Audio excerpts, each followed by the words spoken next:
नमस्कार, आदाब, स्वागत है आपका आईएएस बीसीए संगम में। अभी हम जो भी बीपीएससी में प्रीवियस ईयर क्वेश्चन आए हैं रीजनिंग और मैथ्स के, उसको हम एक एक करके सॉल्व करेंगे। तो इस कड़ी में इस बार पहले हम 71st बीपीएससी में जो क्वेश्चंस आए हैं उनको सॉल्व करेंगे। आइए देखते हैं।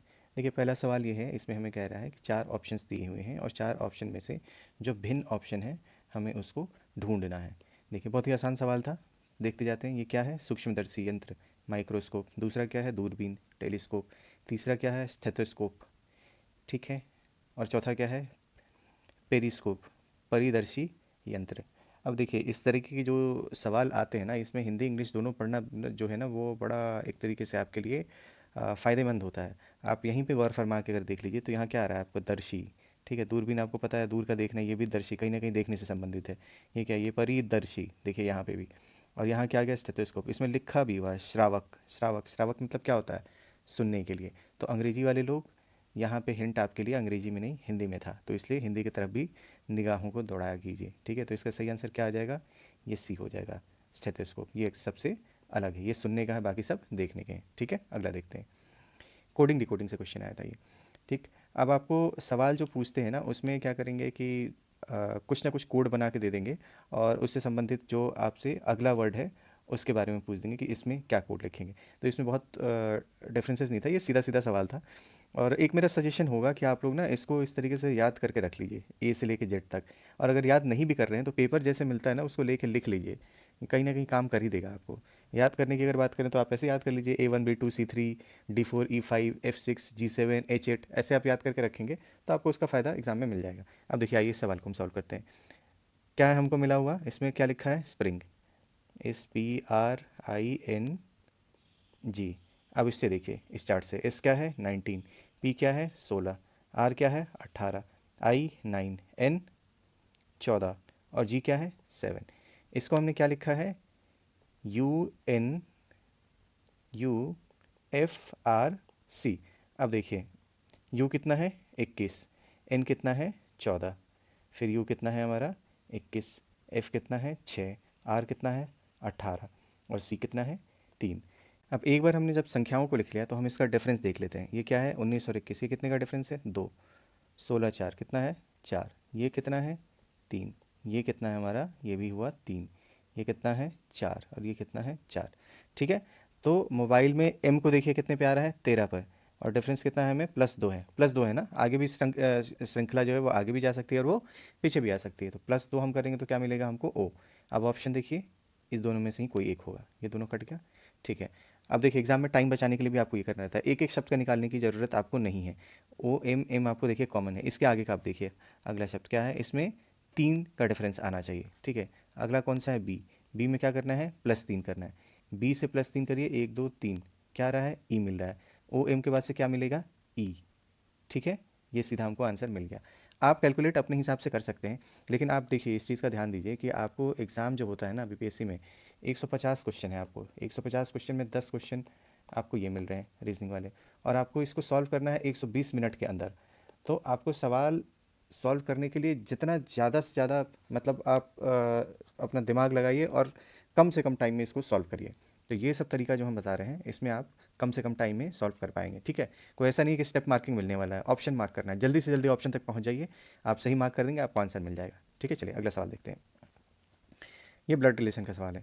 ब्लड रिलेशन का कोई भी सवाल आए तो इसमें एक टेक्निक टाइप से मान के चलिए कि जो भी मेल है उसको प्लस से दिखाइए, जो फीमेल है उसको माइनस से दिखा लीजिए। ठीक है। हायरार्की नीचे जा रहा है। जैसे देखिए, अब सवाल पढ़ेंगे तो ये समझ में आएगा कि ये डायग्राम हम क्यों बनाए। Mukesh said to his friend Rita is the mother of my son's wife's daughter.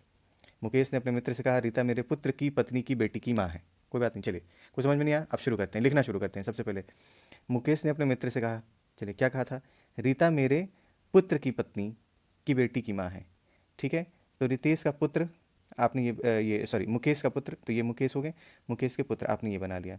अब पुत्र की पत्नी, पत्नी को कैसे दिखा दिया? इक्वल टू से दिखा दिया, और ये फीमेल है तो इसको हमने माइनस से दिखा दिया। ठीक है।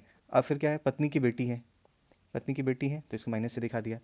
अब क्या बोल रहा है? रीता मेरे पुत्र की पत्नी की बेटी की माँ है। तो पुत्र की पत्नी जो है, पुत्र की पत्नी की बेटी जो है, पुत्र की जो बेटी है और इनकी जो पत्नी है, तो ये बेटी जो है इसकी माँ तो यही होंगी ना, रीता ही होंगी ना। तो रीता क्या होंगी? रीता क्या हो गई? मुकेश से ये कैसे रिलेटेड है? मुकेश इनके ससुर हुए ना, फादर इन लॉ हुए। मुकेश इनके क्या हो गए, फादर इन लॉ हो गए या ससुर हुए। ठीक है, ये चीज़ अगर आपको समझ ना आई हो तो आप इसको दोबारा एक बार फिर से देख लीजिए, और ये चीज़ आप एक बार बना के प्रैक्टिस कीजिएगा खुद से। जो मेल है उसको प्लस से दिखाइए, जो फीमेल है उसको माइनस से दिखाइए।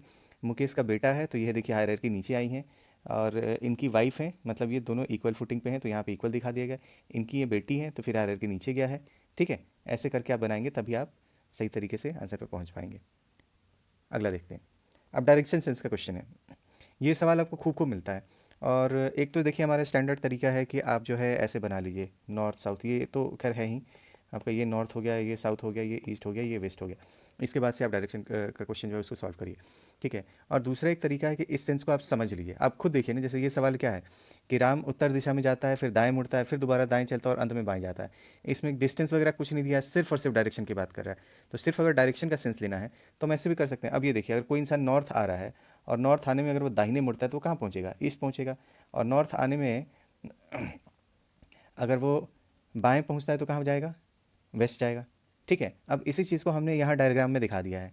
हमने ऐसे लिख दिया नॉर्थ ईस्ट साउथ वेस्ट। मान लीजिए कि कोई इंसान नॉर्थ से अगर दाहिने मुड़ा तो वो ईस्ट की तरफ गया, ईस्ट से दाहिने मुड़ा तो साउथ की तरफ गया।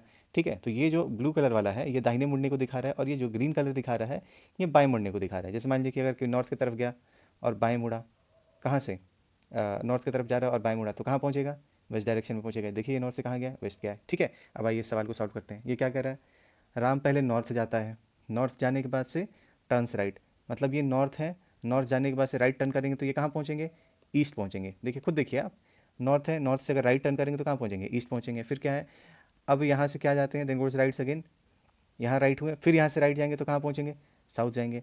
और फिर वहाँ से कहाँ पहुँचते हैं, लेफ्ट पहुँचते हैं। यहाँ से फिर लेफ्ट में, मतलब साउथ से लेफ्ट अगर जाएंगे तो क्या होगा, ये देखिए ये साउथ की तरफ आ रहे हैं, और साउथ से अगर लेफ्ट आएंगे तो कहाँ की तरफ हम जाएंगे, ईस्ट की तरफ जाएंगे, है ना। तो देखिए फिर ये कहाँ पहुँच जाएंगे, ईस्ट की तरफ पहुँच जाएंगे। तो इसका सही आंसर क्या हो जाएगा, ईस्ट हो जाएगा।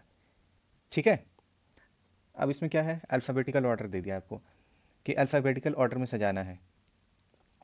ये तो सबसे आसान क्वेश्चन है, इसमें तो कुछ सोचना भी नहीं है। आपको पता है कि पहले ए के बाद बी आना है, सी आना है, डी आना है, ई आना है। ठीक है, वो सिंपल अल्फ़ाबेट आपको देखते जाना है। अब इसमें से सिंपल आप एलिमिनेट करते जाइए।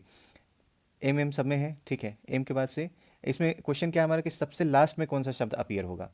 ठीक, अब एम तो सब में है, अब अगले में देखते हैं क्या है, ए है और ओ है। तो जाहिर सी बात है ए तो सबसे पहले आएगा ना, ओ कहीं इसके बाद आएगा। तो ए वाला जो है उसको काट के हटा दिया। ठीक है, अब ओ आ गया, ओ के बाद से एच है, यहाँ तक सही है।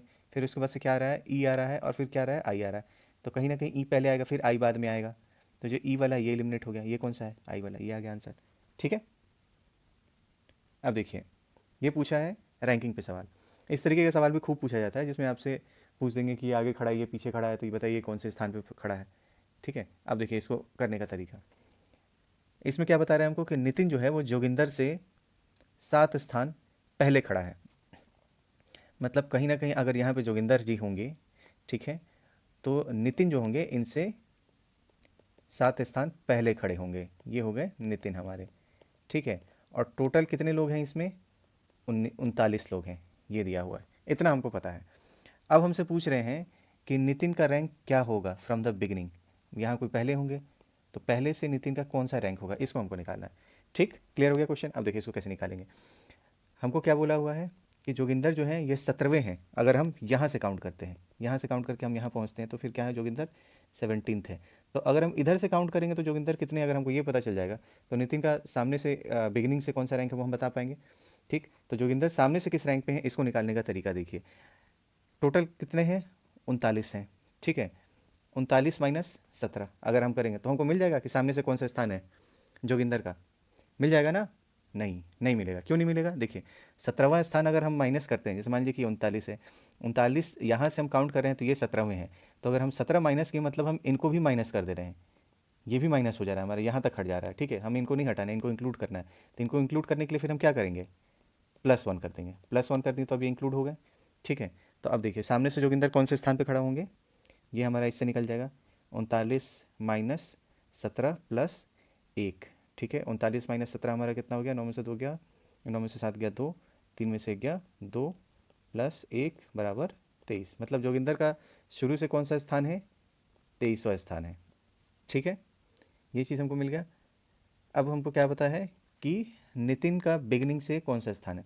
तो नितिन जो है जोगिंदर से 7 स्थान आगे थे, तो 7 स्थान आगे थे, मतलब क्या है, जोगिंदर के स्थान में से 7 स्थान हम माइनस कर देंगे। ये 7 माइनस किए तो हमको क्या मिल गया, 16। मतलब जोगिंदर का कौन सा स्थान है, सॉरी नितिन का कौन सा स्थान है, 16वां स्थान है। ठीक है, ये क्लियर हो गया। अगला देखते हैं। ये देखिए, ये बड़ा टिपिकल टाइप का सवाल होता है। इसके प्लस को अगर गुना बोल दिए, गुना को माइनस बोल दिए, ठीक है, डिवाइडेड को प्लस बोल दिए, तो क्या आंसर निकलेगा। तो इसका बड़ा सिंपल तरीका है, आप सिंपल जो भी सिंबल दिया है उसको रिप्लेस कर लेंगे। ठीक है, लेकिन इसमें ध्यान देखिएगा कि अगर बट्टा में ऐसे फ्रैक्शन में करके कोई भी सवाल आता है ना, तो उसमें पहले ऊपर वाले को सॉल्व करिएगा। अगर इससे मान लीजिए कि कोई जीरो मिल गया, इस तरीके की चीज़ें मिल गई, तो इससे आपका फ़ायदा हो जाएगा। और फिर अगर नहीं मिलता है फिर केस, तो फिर आप नीचे वाले को सॉल्व करिएगा। चलिए इसको देखते हैं। प्लस का मतलब क्या है हमारा, गुना। गुना का मतलब क्या है, माइनस। और क्या है, डिवीज़न का मतलब क्या है, प्लस। और क्या है, माइनस का मतलब क्या है, डिवीज़न। ठीक है, अब इस हिसाब से इसको सजा लेना है हमको, ये सवाल जो हमको मिला हुआ। 175 क्या है, माइनस दिया हुआ है, माइनस का मतलब क्या है, डिवीज़न। डिवीज़न 25, डिवीज़न का मतलब यहाँ पे क्या है, प्लस है। ठीक है, 5 आ गया। ठीक है, अब क्या आ रहा है, प्लस आ रहा है, प्लस का मतलब यहाँ पे क्या है, गुना है, गुना कर दिए। 20, फिर क्या है यहाँ पे, गुना है, गुना का मतलब क्या है, यहाँ माइनस है। ठीक है, -3। अब क्या आ रहा है, प्लस आ रहा है, प्लस का मतलब यहाँ पे क्या है, गुना है, गुने ये क्या है, 10 है। ठीक है, अब इसको सॉल्व कर लेंगे। सॉल्व करने का क्या तरीका है, बदमाश, है ना, बदमाश। तो बदमाश कैसे निकालेंगे सबसे पहले जो डिवीज़न वाला है, डिवीज़न करेंगे, फिर क्या करेंगे, मल्टीप्लिकेशन करेंगे, और फिर एडिशन सब्सट्रैक्शन।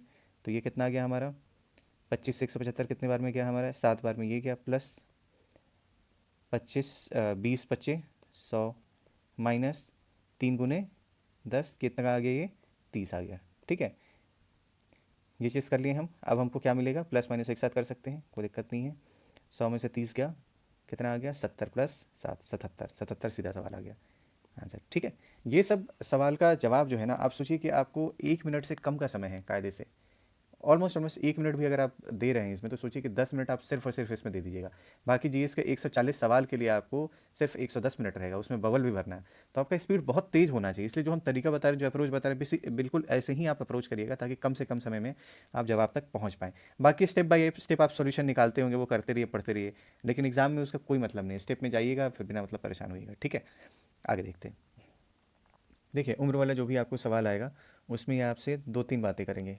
एक बात करेंगे पास्ट की, एक बात करेंगे प्रेजेंट की, और एक बात करेंगे फ्यूचर की। तो आपको कहीं ना कहीं किसी एक पे डोट बांधना पड़ेगा, किसी एक को रेफरेंस लेके चलना पड़ेगा। बेहतर है आप प्रेजेंट को रेफरेंस ले लीजिए। आइए अब ये सवाल देखते हैं। राहुल की आयु सीमा से 3 गुना अधिक है। ये कब की बात हो रही है, वर्तमान की बात हो रही है। चलिए पहले कैरेक्टर देखते हैं, कितने कैरेक्टर हैं इसमें, राहुल हैं, सीमा है, और कौन है, लक्ष्मी है। सबकी प्रेजेंट आयु आप मान लीजिए, राहुल की मान लिया R, सीमा है, उनकी आयु हमने मान लिया S, और लक्ष्मी जो है, इनकी आयु हमने मान ली L। ये क्या है, वर्तमान आयु है हमारी। ठीक है, अब देखिए, अब जैसे जैसे सवाल कहते जा रहे हैं उसको हम लिखते जाएंगे। राहुल की आयु सीमा से 3 गुना अधिक है। Rahul is 3 times older as Seema. ठीक है, इसका मतलब राहुल अभी वर्तमान में क्या है, 3 गुना है सीमा के, पहली चीज़। दूसरी चीज़, 4 वर्ष पूर्व लक्ष्मी की आयु राहुल से 2 गुनी थी। मतलब क्या है कि लक्ष्मी की आयु जो है वो राहुल की 2 गुनी है। अभी नहीं, अभी नहीं, कब की बात कर रही है, 4 वर्ष पूर्व की बात कर रहे हैं। मतलब अभी इनकी वर्तमान आयु चूँकि हमने एल मान ली है, इसलिए एल में से हम 4 माइनस करेंगे, और उस टाइम भी राहुल की आयु 4 वर्ष कम रही होगी, तो R - R ये हो गया। ठीक है, अब क्या कह रहा है, अगले 4 वर्षों में राहुल की आयु 31 वर्ष हो जाएगी। मतलब अभी अगर प्रेजेंट एज राहुल की R है, ठीक है, और अगले 4 वर्ष में इसमें हम 4 जोड़ देते हैं, तो हमको क्या मिल जाएगा, 31। ये सवाल का कहना है। तो इसको हम सॉल्व करेंगे, ये वाला लास्ट वाला हम सॉल्व करेंगे, तो हमको क्या मिल गया, 4 को इधर भेजेंगे, तो राहुल की वर्तमान आयु हमको क्या मिल गई, 27 साल। ठीक है, ये चीज़ क्लियर। अब इस चीज़ को हम यहाँ यूज़ करेंगे। मतलब क्या हो जाएगा, 27 = 3s। इससे क्या हो गया, सीमा की वर्तमान आयु क्या आ गई, 9 वर्ष। सॉल्व किए, 3 × 9 = 27, 3 से ये गया 9, 3 × 9 = 27। ठीक है, अब क्या बच जा रहा है, हमें आयु किसकी किसकी पूछी है, सीमा की और लक्ष्मी की। तो सीमा की तो हमको मिल गई 9 वर्ष, अब लक्ष्मी की चाहिए। तो लक्ष्मी की कहाँ से हम प्राप्त करेंगे, यहाँ से प्राप्त करेंगे। ये क्या है, राहुल की क्या मिल गई हमको, 27 मिल गई है। ये क्या है, यहाँ इसको देखिए, L - 4 = 2 टाइम्स राहुल के भी क्या है, 27, 27 - 4। ठीक है, 27 - 4 क्या आएगा, 23, 23 दूनी 46, 46, और इधर -4 है, इसको इधर भेजेंगे, +4 क्या आ गया, 50। मतलब लक्ष्मी की प्रेजेंट आयु कितनी आ गई हमें, 50 आ गई। तो इसका सही आंसर क्या हो जाएगा, D आ जाएगा। ठीक है, चलिए अगला देखते हैं अब ये बड़ा टिपिकल टाइप का क्वेश्चन होता है, इसमें आपको कोई स्टैंडर्ड तरीका नहीं है, वहीं भिड़ा के देखना होता है कि क्या सवाल है और इसका क्या मतलब निकल रहा है। ठीक है, अब जैसे देखिए इसमें ही देखिए, इसमें आपको मिसिंग नंबर ढूंढना है। मिसिंग नंबर कैसे ढूंढेंगे, आपको जाहिर सी बात है ऊपर और नीचे वाला जो इसमें कुछ ना कुछ पैटर्न ढूंढना पड़ेगा। अब इसमें देखते हैं हमको क्या पैटर्न मिल सकता है। ठीक है, ये देखिए 7 और 28, 9 और 45 क्या मिल रहा है, 7 चौके 28, ये क्या आ रहा है, गुने 4 आ रहा है, 9 पचे 45। ठीक है, आपको ये चीज़ मिल गया, 7 चौके 28 और 4 को फिर किससे गुना कर दिए यहाँ पे 20 आने के लिए, 4 गुने 5। वैसे ही देखिए 9 पचे 45 और यहाँ क्या किए हम, 5 गुने 5, मतलब इससे आप इसको डिवाइड कर रहे हैं और जो मिल रहा है उसको इससे आप मल्टीप्लाई कर दे रहे हैं। ठीक है, जैसे देखिए ऊपर वाले के केस में क्या किए हैं आप, 28 को 7 से डिवाइड किए, क्या मिला, 4 मिला, 4 को 5 से गुना किए, 20 मिल गया। इस वाले केस में क्या किए हैं आप, 45 को 9 से डिवाइड किए, 5 मिला, 5 को 5 से गुना किए, क्या मिल गया, 25 मिल गया। अब सिमिलरली हमको इस वाले केस में क्या करना चाहिए, इस वाले केस में हमको क्या करना चाहिए, ये जो केस है ये क्या है, 84 है। 84 को हम 12 से डिवाइड करते हैं तो हमको क्या मिलेगा, 7 मिलेगा। और जैसा कि हर जगह देख रहे हैं कि 5 से गुना किया हुआ है तो यहाँ भी 5 से गुना करेंगे तो क्या मिलेगा, 35 मिलेगा। सही आंसर क्या है, बी 35। ठीक है, ये आखिरी सवाल देखते हैं कोडिंग डिकोडिंग का। कोडिंग डिकोडिंग में अगर कोई बहुत ज़्यादा चेंज नहीं किया हुआ है, जैसे देखिए ये सवाल आपके जो हैं इसमें आप खुद से देख सकते हैं सवाल को देख के ही कि पैटर्न में चेंज हुआ है कि नहीं हुआ है। जैसे देखिए आप, ये रेन है, रेन को इन्होंने क्या लिखा है, $8 %6। यहाँ क्या है, मोर, मोर को क्या लिखा है, 7#8 @ ये चीज़ लिखा हुआ। अब रिमेन के बारे में ये पूछ रहे हैं कि इसको कैसे लिखेंगे। इस दोनों में जो कॉमन शब्द है उसका देख लीजिए कि वो सेम है कि नहीं है। जैसे आर और आर, तो आर को यहाँ 8 लिखा है, 8 लिखा है, ठीक है, मतलब क्या है कि जो चीज़ें लिखी हुई हैं वो एज इट इज़ दी हुई हैं। तो अब क्या करना है कि इसी में जो शब्द है ना उसको ढूंढ के इसमें मिला देना है। देखिए कैसे करेंगे, इसमें ये क्या आ रहा है, RAIN, क्या लिखे हैं इसको, 8, इसको लिखे हैं डॉलर, इसको लिखे हैं परसेंटेज और इसको लिखे हैं 6। और मोर, मोर, मोर में क्या हो जाएगा, 7 हो जाएगा। ये किसको क्या लिखे हैं, हैश लिखे हैं, इसको लिखे हैं 8, इसको लिखे हैं @ अब आपसे क्या पूछ रहा है, रिमेन। बस अब इसी में से शब्दों को देखते जाइए किसका क्या मतलब है। आर को क्या लिखा है, 8, ठीक है। अब देखिए आपके ऊपर के 2 ऑप्शन खत्म। फिर क्या है, ई को क्या लिखा है, @ 8 के बाद @ जैसे मिला ये सीधा आपको आ गया। पूरा कैलकुलेट करने की जरूरत नहीं, आपको यही चीज़ देखना है कि जल्दी से जल्दी आपको सवाल के जवाब तक पहुंचना है। चलिए इसको हम लोग पूरा भी करके देख ले रहे हैं। एम का क्या मतलब है, 7, देखिए यहाँ भी 7 ही है। फिर क्या है, ए है, ए का मतलब डॉलर, ठीक है, आई का मतलब परसेंटेज और इनका मतलब 6। देखिए तो पूरा पूरा भी आपको वही चीज़ मिल के आ रहा है, लेकिन आपको तीसरे स्टेप पे जब सवाल का जवाब मिल गया था तो आपको आगे जाने की ज़रूरत नहीं है, यही आपको करना पड़ेगा टाइम बचाने के लिए। ठीक है, तो ये आज जो था हमने 71st BPSC जो था उसके जो भी रीजनिंग और एप्टीट्यूड के सवाल थे इसका डिस्कशन किया है। और ऐसे ही हम आगे भी प्रीवियस ईयर क्वेश्चंस का डिस्कशन करते रहेंगे, स्पेशली रीजनिंग और एप्टीट्यूड जो है इसका। आपको कहीं और जाने की ज़रूरत नहीं है, आप यही हमारे चैनल उठा के देख लीजिए, आपको यहीं पे सवाल के सॉल्यूशंस मिल जाएंगे। और देखिए बहुत टाइम देने का भी मतलब नहीं है, क्योंकि आप एक चीज़ को समझिए, पहले 56 59 या उसके पहले आप जो भी देखिएगा ना सवाल आए हुए हैं वो बड़े हैवी सवाल आया करते थे। हैवी सवाल मैथ्स के आते थे। और उस टाइम जो जीएस होता था, जीएस, वो जीएस थोड़ा सा ईजियर रहता था। अभी जीएस का क्या है, क्वालिटी थोड़ा सा बढ़ा हुआ है। अभी जीएस का क्वालिटी जो है वो बढ़ गया है, तो इसका क्वालिटी बढ़ गया है, तो रीजनिंग और एप्टीट्यूड का जो क्वालिटी है उसको थोड़ा सा गिराया गया है। ठीक है, तो आप बहुत पीछे जाके सवाल को सॉल्व मत करिए। मैक्सिमम अगर आपको जाना है तो आप 60 62 तक जाइए, उसके पहले के सवाल का कोई बहुत ज़्यादा रिलेवेंस नहीं है। ठीक है, और बाकी हम आपको अपने यूट्यूब चैनल पे तो इसका डिस्कशन देते ही रहेंगे। तो उम्मीद करते हैं कि आपका प्रिपरेशन अच्छे से चल रहा होगा। पढ़ते रहिए, मस्त रहिए, स्वस्थ रहिए, और हमें मोटिवेट करने के लिए बराए मेहरबानी कृपया हमें लाइक, कमेंट, सब्सक्राइब करते रहिए, ताकि हमारा भी मोटिवेशन बना रहे। इन्हीं शुभकामनाओं के साथ आपका दिन शुभ हो। जय हिंद, जय भारत।